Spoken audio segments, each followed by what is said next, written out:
The whispers started the moment Evangeline Thorne walked through the church doors. 23 years old and still unmarried, still untouched by any man's hand. The congregation's eyes followed her like hungry ravens, picking apart her faded blue dress, her carefully braided hair, her downcast gaze that spoke of shame she had never earned. Pastor Whitmore's voice boomed across the wooden pews, his sermon about the virtues of marriage and motherhood cutting through her heart like winter wind. Every word felt aimed at her, every pause heavy with judgment. The unmarried women should find their purpose through holy matrimony, he declared, his finger pointing toward the heavens while his eyes found hers in the crowd. Before we dive into this incredible story, hit that subscribe button because what happens next will blow your mind. Evangeline's hands trembled in her lap, her knuckles white against the worn fabric of her skirt. Mrs. Patterson leaned toward her daughter, whispering loud enough for half the congregation to hear about poor Evangeline. Such a burden on her family, such a disappointment to the community. The words settled on her shoulders like stones, each one heavier than the last. The church door creaked open behind her, letting in a gust of cold mountain air that made the candles flicker. Heavy footsteps echoed against the wooden floor, confident and unhurried, as someone entered during the middle of the service. Pastor Whitmore paused mid-sentence, his eyes widening at whoever had just arrived, and Evangeline felt the entire congregation's attention shift away from her for the first time in months. The man who entered commanded attention without saying a word. Tall and broad-shouldered, he wore a fine black coat that spoke of wealth and influence, his dark hair touched with silver at the temples. His presence filled the small church like smoke, dense and impossible to ignore. Evangeline recognized him immediately, though they had never spoken. Matthias Blackwood, owner of the largest ranch in 3 counties, a man whose word carried more weight than the territorial governor's. Pastor Whitmore stammered, his sermon forgotten as Blackwood's piercing blue eyes swept across the congregation.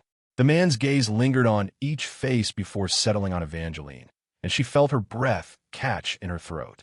There was no judgment in his expression, no condemnation, only a quiet intensity that made her heart race. "I apologize for interrupting your service," Pastor Blackwood said, his voice deep and measured. His boots echoed as he walked down the center aisle, never breaking eye contact with Evangeline. "I came to extend an invitation to Miss Thorne." The congregation gasped collectively, their whispers rising like steam from hot coffee. Mrs. Patterson's fan snapped shut with a sharp crack. Pastor Whitmore's mouth opened and closed like a fish pulled from water. Evangeline felt the blood drain from her face as every eye in the church fixed on her again. But this time the attention felt different, charged with curiosity rather than cruel judgment. Blackwood stopped beside her pew, his hand extended toward her like an offering of salvation itself. Evangeline stared at his outstretched hand, calloused from years of ranch work, yet gentle in its offering. The silence stretched between them like a taut rope, every breath in the church held in anticipation. She had heard stories about Matthias Blackwood, whispered tales of his fairness with his workers, his generosity to families in need, his refusal to bow to the territorial politicians who tried to buy his influence. "What kind of invitation, Mr. Blackwood?" Pastor Whitmore finally managed, his voice cracking like dry wood. Blackwood's eyes never left Evangeline's face. "My housekeeper recently passed, God rest her soul. I require someone with skill in managing a household, someone trustworthy and capable. Miss Thorne has a reputation for both." The congregation erupted in whispers. Evangeline's heart hammered against her ribs like a caged bird. A position in the Blackwood household meant respectability, financial security, escape from the suffocating judgment of this small town.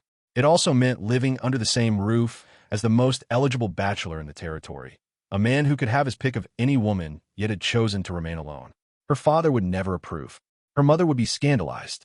The church would call him improper, dangerous, unseemly for an unmarried woman. But as she looked into Matthias Blackwood's steady blue eyes, Evangeline saw something she had never expected to find. Respect. He saw her as more than a burden, more than a failure, more than damaged goods past her prime. Evangeline placed her trembling hand in his, feeling the warmth of his skin through her cotton gloves. The simple touch sent electricity up her arm, a sensation she had never experienced in all her 23 years. Blackwood helped her rise from the pew with the same careful attention he might show a wounded bird, his movements deliberate and respectful. "I accept your offer, Mr. Blackwood," she whispered, her voice barely audible above the congregation's shocked murmurs. The ride to his ranch passed in comfortable silence, the wagon wheels crunching over frozen ground as winter mountains rose around them like cathedral spires. Evangeline studied his profile as he guided the horses, noting the strong line of his jaw, the way his eyes softened when he looked at the vast landscape he called home. This was a man who found peace in solitude, who had built something lasting with his own hands. His ranch house surprised her with its warmth and elegance.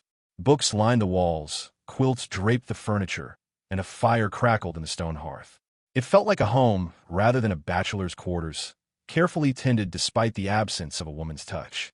"You seem surprised," Blackwood observed, hanging his coat on a wooden peg. "I expected something different," Evangeline admitted, running her fingers along the spine of a poetry collection. "More austere, perhaps." He smiled then, the first genuine smile she had seen from him. "There is beauty in this harsh country, Miss Thorne.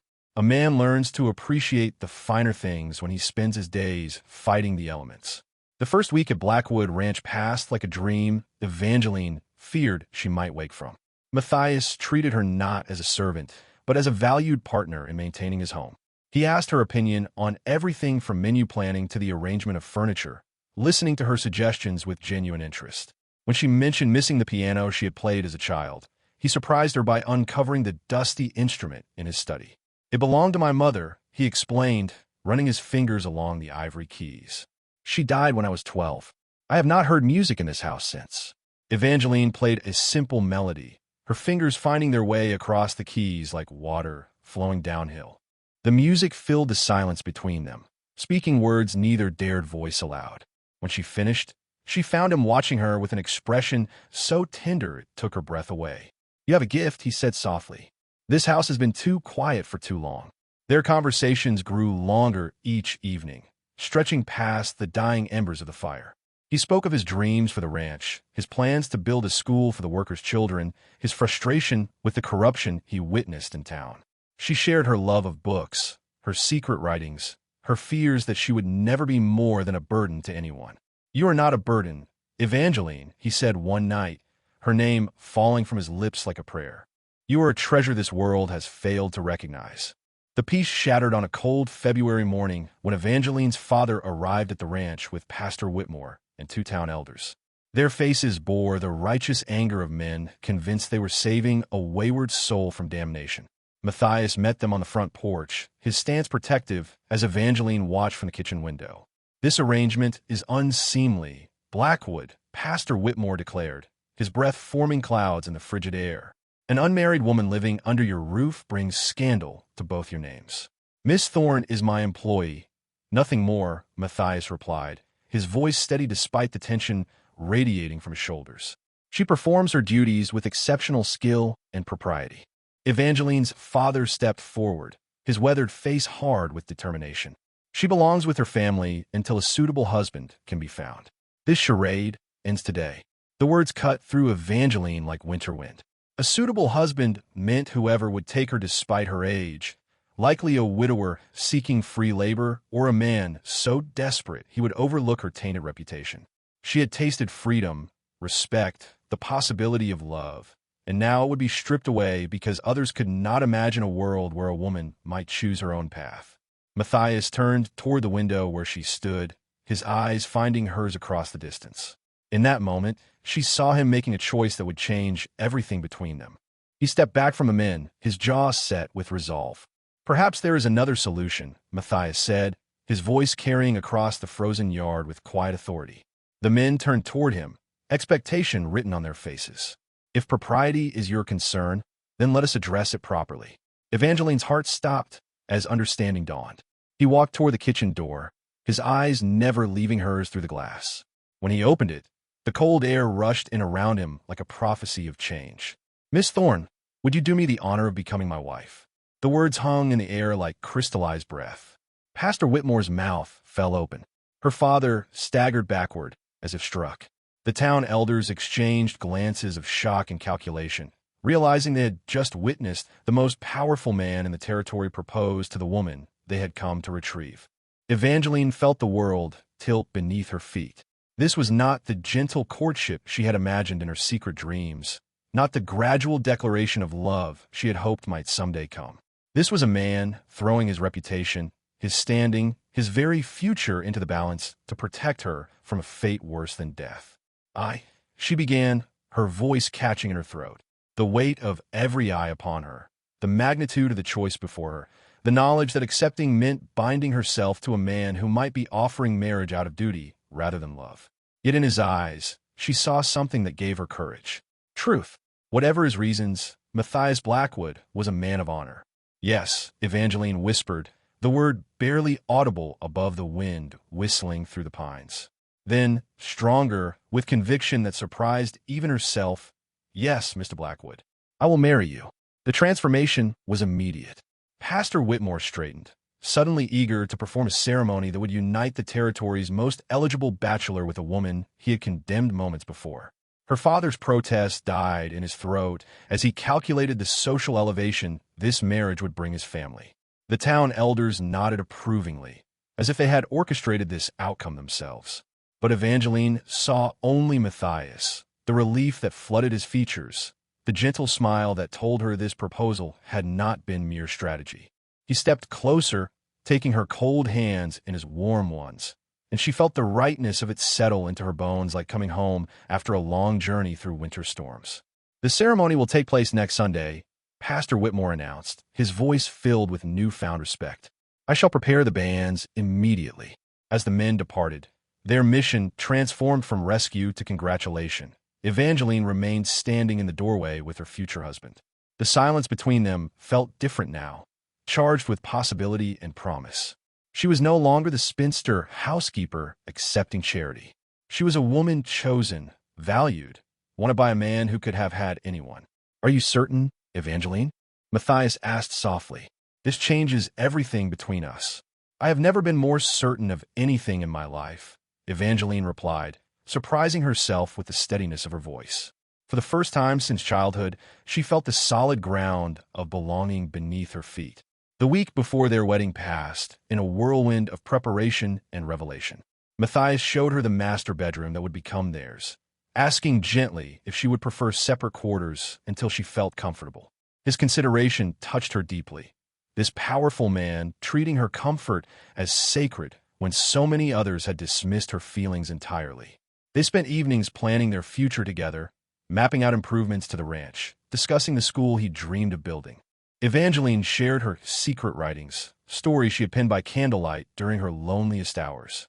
Matthias read each one with reverence, telling her they possessed a beauty that deserved to be shared with the world. You see things others miss, he said one night, setting aside her latest tale. You find hope in the darkest places, light where others see only shadow. The night before their wedding, as Evangeline sat brushing her hair before the mirror in what had been the guest room, she heard his footsteps pause outside her door. A soft knock, then his voice, warm and uncertain. Evangeline, I want you to know that tomorrow changes nothing unless you wish it to. We will build this marriage at whatever pace brings you comfort. She opened the door to find him standing in the hallway, candlelight flickering across his features. And I want you to know that I am no longer afraid, Evangeline said, reaching out to touch his hand. The warmth of his skin beneath her fingertips felt like coming alive for the first time. You have shown me what it means to be valued, Matthias. I trust you completely. Their wedding dawned clear and bright, winter sunlight streaming through the church windows like a benediction. The same congregation that had whispered cruel judgments about her now watched in respectful silence as she walked down the aisle in her mother's ivory dress, altered to fit her slender frame. But Evangeline saw only Matthias waiting at the altar, his blue eyes shining with something she finally recognized as love. When Pastor Whitmore pronounced them husband and wife, Matthias kissed her with tender reverence, as if she were made of spun glass and starlight. The congregation erupted in applause, their approval now freely given to what they had once condemned. Mrs. Patterson dabbed at her eyes with a lace handkerchief, probably already planning to claim credit for bringing them together. That evening, alone in their home as man and wife, they sat before the fire, sharing quiet conversation and gentle touches. When Matthias carried her across the threshold of their bedroom, Evangeline felt no fear, only anticipation for the love they would discover together. She had waited 23 years to be cherished, and now she understood why. This moment, this man, this love was worth every lonely night that had brought her here. Spring arrived early that year, bringing with it a transformation that mirrored Evangeline's own blossoming. As the snow melted from the mountain peaks, she found herself settling into married life with a joy she had never imagined possible. Matthias proved to be everything she had dared to hope and more. A partner who valued her opinions, celebrated her talents, and loved her with a devotion that grew stronger each day. Their physical union had been a revelation of tenderness and passion, Matthias guiding her with patient hands and whispered endearments until her fears dissolved like morning mist. She discovered that love could be both gentle and fierce, that desire was not something to be ashamed of, but celebrated between two souls who had found their match. The school project became their shared mission, Evangeline helping to design the curriculum while Matthias oversaw construction. When the first students arrived, children of ranch workers and townspeople alike, Evangeline stood beside her husband, watching their dream take shape. She had gone from being the town's unwanted spinster to a respected member of the community, her worth finally recognized because one man had seen it first. Mrs. Patterson approached her after church one Sunday, her manner humble where it had once been condescending. "I owe you an apology, Evangeline. We were wrong to judge you so harshly." Evangeline smiled, her heart free of the bitterness she might once have harbored. "We all deserve second chances, Mrs. Patterson. Love teaches us to see with clearer eyes." 1 year after their wedding, Evangeline stood in the doorway of their home, watching Matthias teach their students to read under the spreading oak tree. Her hand rested on the gentle swell of her belly, where their first child grew strong and healthy. The woman who had once been condemned as barren now carried new life, proof that sometimes the cruelest judgments prove false when love provides the right conditions for miracles. Matthias looked up from a children's lesson book and caught her watching, his smile bright as summer sunshine. He excused himself from the students and walked to her side, pulling her into his arms with the easy affection that had become as natural as breathing. "Happy, Mrs. Blackwood?" he asked, using the title that still sent warmth through her chest. "Beyond measure," she replied, leaning into his embrace. "I never imagined life could hold such joy." That evening, as they sat before their fire with her latest story spread between them, Evangeline reflected on the journey that had brought her here. From shame and rejection to love and belonging. From believing herself worthless to understanding her true value. From hiding in shadows to standing proudly in the light. Have you ever found belonging in unexpected places? Evangeline would want to know. Tell us about your moment of acceptance in the comments below. Sometimes the very thing that makes us feel most broken, she whispered to her husband, is exactly what leads us to our greatest happiness.